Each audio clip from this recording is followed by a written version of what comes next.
Hi, my name is Anita Ikoe, and I'm 26 years old. I was born with HIV, and I've been living with HIV, of course, for 26 years now. And I lost my father through AIDS. He died when I was 4 years old. And living with HIV comes with a whole bunch of barriers, stigma, and discriminations. And it's something that's, you know, the society I was back home in Nigeria, it's a difficult one for people living with HIV, and most especially young women living with HIV. It was hard growing up. I had a lot of obstacles, like I said. Getting to know about my HIV status at 10 was difficult, and that was the beginning of another journey in my life. First, I didn't know about the status. I just see my mom take me to the hospital every month for checkups and all, and I didn't know what we were going to the hospital for. And it got to a point when I was 10, I asked my mom. I saw HIV on the piece of paper where the doctor dropped on the table, and I asked my mom on our way out, Mom, do I have HIV? And she said, yes. That was the beginning of a different journey for me. First, I lost my father. It was hard. I missed my dad. Every single day of my life, I missed my father. And knowing that he died of AIDS was something very painful for me. For years, my father was my weakness. For years. And throughout these years, I dealt with stigma in my school growing up. I dealt with stigma in the society. I dealt with stigma with so called friends. Yeah, I said so called friends because I thought they were friends. And to some extent, I don't blame them because like we have limited knowledge about HIV. And the world we live in today, in as much as over the years, a lot has been done towards the HIV and AIDS response. Stigma and discrimination is still very much alarming and has cost a whole lot of people more harm than the HIV itself. We should fight the virus and not the humans carrying the virus. I'm an HIV carrier. Yes, yes, I have HIV. But before anything else, I'm a human being. Before anything else, I have emotions too. I have feelings. It doesn't matter if you were born with HIV. The core thing we're fighting is HIV. Whether you were born with it or you got it from other means, blood transfusion, name it.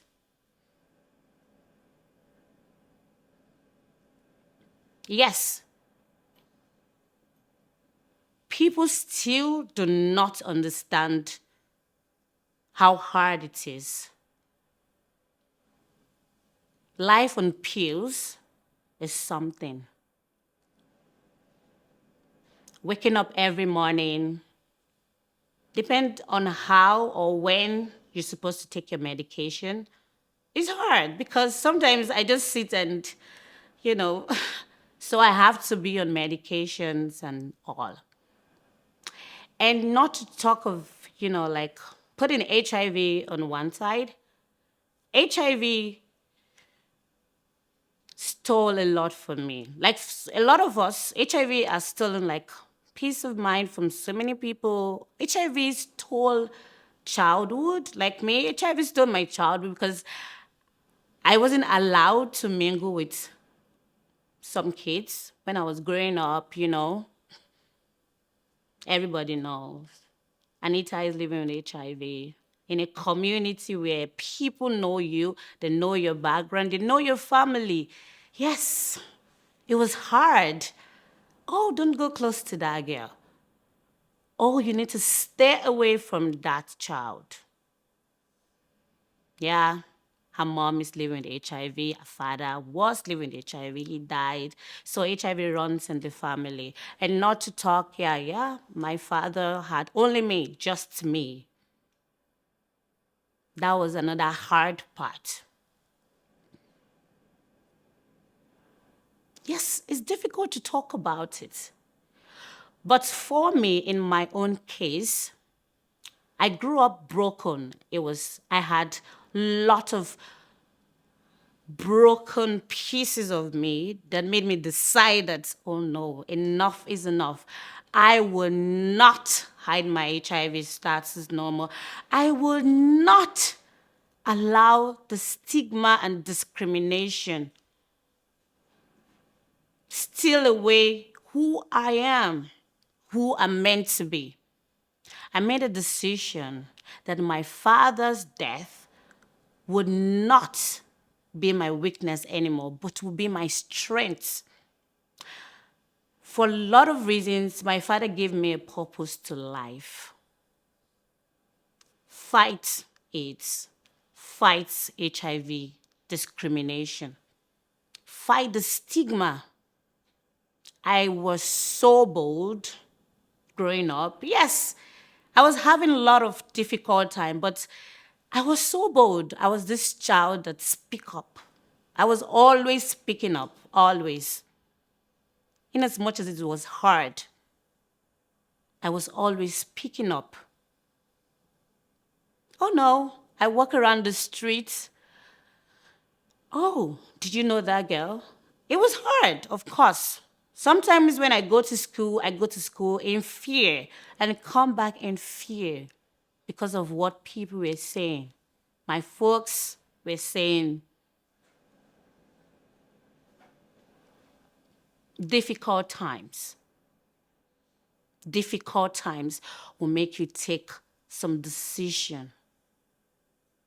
Yeah. As young women, young people living with HIV, you have decisions to make. In as much as this sounds very blunt, that is the fact. It's either you let it get into you and destroy you. Because HIV has made me fall into depression. Yeah, I got diagnosed of depression when I was 17 years. But then I started having the depression. Started getting depressed when I was 10 years. That was when I got to know about my HIV status. Yeah, growing up, it took a long time before anyone could realize that this girl is actually depressed. Then I was stereotyped, stubborn, stereotyped. Oh, she doesn't listen, but I was being eaten up. Growing up, they tell you, oh, she's 10 years old. What does she know? You don't pay school fees. You don't have kids to look after, so why are you worried? But in a society where people care less, it was hard. Then subsequently, I developed panic attack. And thereafter, anxiety disorder. It was a lot to deal with. It wasn't easy. But out of this uneasiness and out of this brokenness, I had to take the decision. That's why I'm sitting here today to talk about HIV stigma and discrimination. Sometimes it's not the HIV that kills. A lot of people have, commit suicide and stuff, because they couldn't take it no more. They couldn't take it no more. In as much as this is a lot to deal with, we all need to stand up for ourselves. If you're out there watching me right now or later, and you are living with HIV, I'm just here to tell you that the light will always shine. And after the rain comes the sun. It doesn't matter. You can live happily with the HIV virus. Go for your appointment, adhere to your medication, live a healthy life. Eat, travel, do whatever. And as someone living with the HIV and you are adhering to your medications, you can get virally suppressed and eventually undetectable to the HIV virus, meaning you cannot transmit the virus to your sexual partner. And yes, now that I know, now that I have so much information, I can protect my child, my unborn child or children from getting the HIV virus through PMTCT, prevention of mother to child HIV transmission. Yes, I have siblings for my mom, and they are HIV negative. You can protect your loved ones as well. Protect your unborn children, protect people, your loved ones and friends around you. Know your HIV status. You are out there. You already know your HIV status. You live in HIV. It doesn't matter. You can live happily, beautifully. Yes, for me, I am the most gorgeous girl on earth. Believe it or not. I am bold. I am intelligent. Gosh, I am so hot. I am determined. I am focused.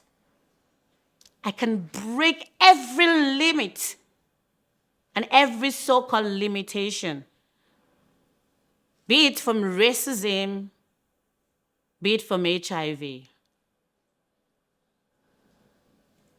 Life is what you call it. Life is what you define it to be. Eventually, people will talk, but yes, they will stop talking when you give them something to shut up about. You don't come to me and tell me how to live my life. Oh, you're living with HIV. You're not supposed to have boyfriends that are not HIV positive. Really? Have you seen me? I am so beautifully hot. Come to me. I will give you your terms, or my terms, sorry to say. Be you HIV. In fact, as somebody living with HIV, I have my taste, man. I have my taste, I have my preference. Simply because I'm living with HIV doesn't mean I should just accept anyone come. Oh, they love me. They say they love you. Oh, I don't accept you because of pity or accept you because you're just the one available. I know my worth. And living with HIV would not limit me. It doesn't define me. I am fierce. I am educated. I am intelligent. I am bold. I am beautiful. I am relentless. I fight. Yes, I will always fight till the end. Till my last breath, I will keep fighting HIV, stigma, and discrimination. Till my last breath, I will keep fighting for a great and beautiful future, not just for myself, but for so many young women, so many young people live with HIV out there. millions of people will hear my voice. Together, we can end HIV and AIDS stigma and discrimination. The world will confirm. The world eventually will relax because we can tell the world how to treat us. Yes, people will treat you the way you treat yourself. HIV can be anything, just like people living with, oh, I have malaria.